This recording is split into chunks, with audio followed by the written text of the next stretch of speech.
سندھ سے ہمارے bureau chief محمد شریف کے مطابق S S P Hyderabad Sajid Amir Sadozai کی ہدایات پر D S P Ali Raza لغاری کی سپرویژن میں جرائم پیشہ ملزمان اور منشیات فروشوں کے خلاف آپریشن جاری ہے۔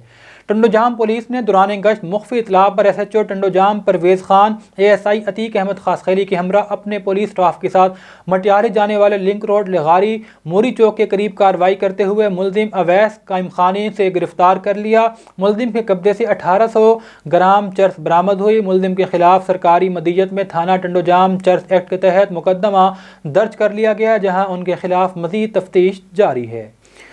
سندھ سے ہمارے بیورو چیف محمد شریف کی رپورٹ کے مطابق مثالی کاشتکاروں، ماہرین، مختلف وفاقی اور صوبائی محکموں کے ٹیکنوکریٹس اور مختلف زرعی تنظیموں سے وابستہ شخصیات نے زراعت کو مزید بہتر بنانے کے لیے جدید مشینری کے استعمال پر عمل درآمد کی ضرورت پر زور دیا ہے، جبکہ بچوں اور نوجوانوں میں نیوٹریشن کی کمی کو مستقبل کے لیے شدید خطرات سمجھایا ہے۔ سندھ زرعی یونیورسٹی ٹنڈو جام میں لائف سٹاک اینڈ فشریز کے تعاون سے بیج لگانے کے لیے جدید مشینری کے استعمال سے متعلق ورکشاپ اور قدرتی خوراک کے ذریعے بچوں اور خاندانوں میں غذائیت کی کمی سے بچاؤ کے حوالے سے پروجیکٹ کے متعلق آگاہی سیمینار ہوا۔ سیمینار سے خطاب کرتے ہوئے صوبائی وزیر life stock and fisheries Abdul Bari Pitafi نے کہا کہ گزشتہ 72 سالوں میں زراعت میں عدم سرمایہ کاری کے باوجود ملک کی جی ڈی پی میں اب بھی صنعت سے زیادہ شامل ہے۔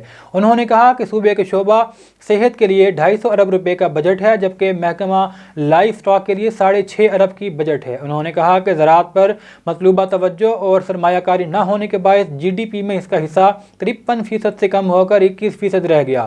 سندھ زرعی یونیورسٹی ٹنڈو جام کی وائس چانسلر ڈاکٹر فتح مری نے کہا کہ سندھ میں غذائیت کی کمی کے باعث بالخصوص خواتین اور بچوں میں ذہنی اور جسمانی بیماریوں میں اضافہ ہو رہا ہے۔ ڈیری اور زرعی مصنوعات کے استعمال اور بہتر ماحولیاتی نظام سے ملک کو آئندہ نسلوں سے بہتر افرادی قوت دستیاب ہوگی۔ وفاقی حکومت کے پلاننگ کمیشن کے رکن حامد جلیل نے اس موقع پر کہا کہ ہم خود قدرتی نظام کو تباہ کر رہے ہیں۔ کاشت کے پرانے طریقوں کی وجہ سے ہم زیر زمین درخیزی، زمین کی نمی اور کاربن کو فضا میں اڑا کر ختم کر رہے ہیں۔ فائدہ مند بیکٹیریا اور سوائل ہر طرح سے ہلاک ہو رہے ہیں۔ آن لائن خطاب میں آصف شریف نے کہا کہ ملک کی زراعت نازک دور سے گزر رہی ہے۔ بڑھتی ہوئی آبادی اور زرعی کاشت کے حالات کو نہ سمجھنے کی وجہ سے زراعت کا مستقبل تنزلی کا شکار ہے۔ سندھ سے ہمارے بیورو چیف محمد شریف کی رپورٹ کے مطابق وفاقی حکومت کی جانب سے پیٹرول، بجلی اور دیگر اشیاء ضروریات کی قیمتوں میں اضافے کے خلاف پیپلز پارٹی ضلع حیدرآباد کی جانب سے super highway Hyderabad bypass کے قریب دھرنا دیا گیا اور احتجاج بھی کیا گیا، جس میں بڑی تعداد میں مرد، خواتین، جیالوں نے شرکت کی۔ مظاہرین پی ٹی آئی حکومت کے خلاف نعرے لگا رہے تھے۔ احتجاجی دھرنے اور مظاہرے سے خطاب کرتے ہوئے پیپلز پارٹی سندھ کے صدر نثار احمد کھوڑو، سینیٹر مولا بخش چانڈیو، ضلعی صدر صغیر قریشی، جنرل سیکرٹری علی محمد اور دیگر نے کہا کہ پیٹرول کے بعد بجلی کی فی یونٹ 5 روپے قیمت بڑھا کر مہنگائی کا بم عوام پر گرایا گیا ہے۔ انہوں نے کہا کہ ملک کو آئی ایم ایف کے پاس گروی رکھ دیا گیا ہے۔ عمران خان کی حکومت مکمل طور پر ناکام ہو گئی۔ مہنگائی آسمان سے باتیں کر رہی ہے۔ غریب افراد 2 وقت کی روٹی سے بھی محروم ہیں۔ انہوں نے مزید کہا کہ اس حکومت نے جتنے وعدے کیے عملی طور پر اس کے برعکس کام کیے، جس کی وجہ سے غریب عوام بھوک اور بدحالی کا شکار ہے۔ ان کا کہنا تھا کہ پیپلز پارٹی ہی واحد جماعت ہے جو اس ملک کو بحران اور مشکلات سے نکال سکتی ہے۔ احتجاج کے باعث سپر ہائی وے اور قومی شاہراہوں پر گاڑیوں کی لمبی لائنیں لگ گئیں۔ علی پور سے خبر شامل کرتے ہیں، جہاں تحریک لبیک پاکستان بلدیاتی الیکشن میں بھرپور شرکت کرے گی۔ افواہیں بے بنیاد ہیں، کسی پارٹی سے الحاق نہیں ہوگا۔ ہر ولیج کونسل سے ہمارا امیدوار کھڑا ہوگا۔ ثانیہ سیال کوٹ اسلام اور پاکستان کو بدنام کرنے کی سازش ہے، جس کی مذمت کرتے ہیں، ایسا کہنا تھا تحصیل امیر T L P Ayaz Khan advocate کا۔ تفصیلات کے مطابق تحریک لبیک پاکستان تحصیل علی پور کے امیر ایاز خان ایڈوکیٹ نے پریس کانفرنس کرتے ہوئے صحافیوں کو اپنے بیان میں کہا ہے کہ آئندہ موجودہ قیادت ٹی ایل پی کی ہدایات کے مطابق تحصیل بھر میں تنظیم سازی کا عمل مکمل کر چکے ہیں۔ بلدیاتی الیکشن میں قائم ہونے والی ہر ولیج کونسل سے جماعت کا امیدوار کھڑا ہوگا۔ انہوں نے دیگر پارٹیوں سے مل کر مشترکہ امیدوار کھڑا کرنے کی افواہوں کو بے بنیاد قرار دیتے ہوئے کہا کہ تحریک لبیک پاکستان آزاد پارٹی ہے، حالیہ پیش آنے والے ثانیہ سیال کوٹ کی مذمت کرتے ہیں۔ انہوں نے کہا کہ اس طرح کے سانحات یا واقعات کا اسلام سے کوئی تعلق نہیں، یہ اسلام اور پاکستان کو بدنام کرنے کی کوشش ہے۔ ملزمان کو واقعی سزا ملنی چاہیے۔ رخ کرتے ہیں لودھرا کا، جہاں ڈی پی او عبدالرؤف بابر کی عوامی مسائل حل کرنے کے لیے تھانہ سٹی کے روڈ پکا میں کھلی کچہری کا انعقاد کیا گیا۔ ڈی پی او عبدالرؤف بابر بابر نے شہریوں کے مسائل اور شکایات سن کر میرٹ پر حل کرنے کے احکامات موقع پر ہی جاری کیے۔ حکومت پنجاب کے ویژن اور inspector general of police Rao سردار کی خصوصی ہدایات پر عوامی مسائل کے حل کے لیے تھانہ لیول پر کھلی کچہریوں کا انعقاد کیا جا رہا ہے۔ کھلی کچہری میں سنگین مقدمات کے مدعیان اور پکار 15 پر کال کرنے والوں کو بھی بلایا گیا۔ اس موقع پر ڈی پی او عبدالرؤف بابر نے کہا کہ پولیس کی ذمہ داری عوام کے جان اور مال کی حفاظت ہے۔ یہ وہ ذمہ داری ہے جو بہت کم لوگوں کی قسمت میں لکھی جاتی ہے۔ بھائی چارے کی فضا کو قائم رکھنے میں معاشرے کے تمام افراد کو اپنا کردار ادا کرنا ہوگا۔ سندھ سے ہمارے بیورو چیف محمد شریف کے مطابق سندھ رئی یونیورسٹی ٹنڈو جام میں سندھ کے نوجوانوں کے لیے ڈیجیٹل کیریئر کے مواقع اور مؤثر مواصلاتی ٹولز کی تلاش کے زیر عنوان سیمینار کا انعقاد کیا گیا ہے۔ سیمینار سے خطاب کرتے ہوئے ماہرین اور اسکالرز نے کہا کہ دنیا کے مختلف ممالک کے 60 لاکھ طلباء دنیا کی کئی یونیورسٹیوں میں تعلیم حاصل کرتے ہیں۔ سندھ کے نوجوانوں کی تعداد آٹے میں نمک کے برابر ہے۔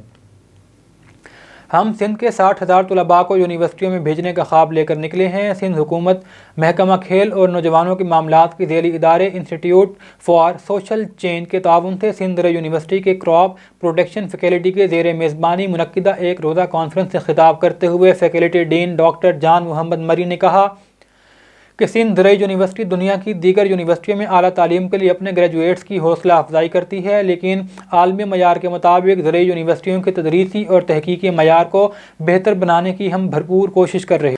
عوام کے جان و مال کے تحفظ کو یقینی بنانے اور ان کے ڈور پر انصاف کی فراہمی کے لیے پنجاب پولیس کے اعلیٰ آفیسران کی طرف سے کھلی کچہریاں لگانے کا سلسلہ جاری ہے۔ Regional police officer Sahiwal division doctor Moin Masood نے ڈی پی او آفس پاک پتن میں کھلی کچہری لگائی۔ کھلی کچہری میں آر پی او ساہیوال نے سائلین کی شکایات سنی اور ان شکایات کے فوری ازالے کے لیے موقع پر ہی احکامات جاری کیے گئے۔ آر پی او ساہیوال کا کہنا تھا کہ عوام کو ان کی دہلیز پر انصاف کی فراہمی پولیس کی اولین ترجیحات میں شامل ہے۔ گجرانوالہ میں ہمارے نمائندے شاہزیب مغل کے مطابق مہندی کی پروقار تقریب دیکھنے کو ملی ہے، جس میں گجرانوالہ کے سماجی ورکر، دوست حضرات اور شاہزیب مغل کے تمام رشتہ داروں نے شادی میں شامل ہو کر اسے 4 چاند لگا دیے۔ محترمہ لبنہ قریشی مرکزی صدر پاکستان مسلم لیگ ہیومن رائٹس منتخب ہو گئی۔ تمام کارکنان دلی طور پر قائدین کے مشکور اور محترمہ کو مبارکباد پیش کرتے ہیں، ایسا کہنا تھا رائے عمران کاشف خان کا۔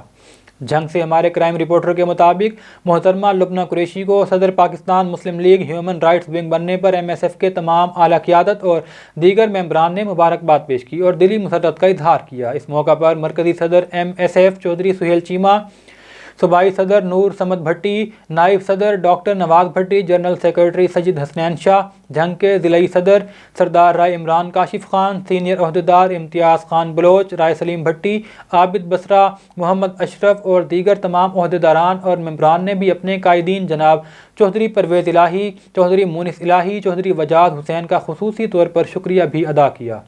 علی پور سے ساجد گبول کی رپورٹ کے مطابق ایس ایچ او خیرپور سداد سلیم خان جوتوئی کی فلفور کامیاب کارروائی۔ تفصیلات کے مطابق گزشتہ رات علی پور سے ایک مسافر نے آلٹو گاڑی 2021 ماڈل نمبر 633 AEG ملکیت رجب علی تہیم گھلواں سے رینٹ پہ موضوع گھری تھانہ سیت پور کے لیے اسپیشل بک کروائی اور گھری مودا کے ویران جگہ پر مسافر نے گن پوائنٹ پر ڈرائیور سے کار، موبائل اور 2500 روپے چھین کر فرار ہو گئے۔ جس کی اطلاع پولیس کو دی گئی تو سرکل کے چاروں طرف ناکے لگا دیے گئے۔ ایس ایچ او خیرپور سداد سلیم خان جوتوئی، عزیز اللہ، سب انسپکٹر ظفر یاسین، ڈرائیور اور ایک کانسٹیبل کے ساتھ دوران گشت کار کو برآمد کر کے مالکان کے حوالے کر دیا گیا۔ راولپنڈی سے ہمارے نمائندے کرامت حسین کی رپورٹ کے مطابق ہڈیالہ روڈ، جو کہ اہم ترین سڑک ہے جس پر پاکستان کی مشہور اڈیالہ جیل اور آرمی کا اہم ترین جرار کیمپ بھی واقع ہے، لیکن افسوس کی بات تو یہ ہے کہ اتنی اہم شاہراہ ہونے کے باوجود سڑک کی دیکھ بھال کرنے والا کوئی نہیں۔ صفائی ستھرائی کا مناسب انتظام نہ ہونے کی وجہ سے سڑک گندگی کا ڈھیر کا منظر پیش کرنے لگی ہے، جس کے طرف سڑک کے درمیان گھاس اور جھاڑیاں اگنا شروع ہو گئی ہیں۔ عوام نے ارباب اختیار سے مسئلے کو فوری طور پر حل کرنے کا مطالبہ کیا ہے۔ اب تک کے لیے اتنا ہی۔ مزید خبروں اور تفصیلات کے لیے وزٹ کیجیے ہماری ویب سائٹ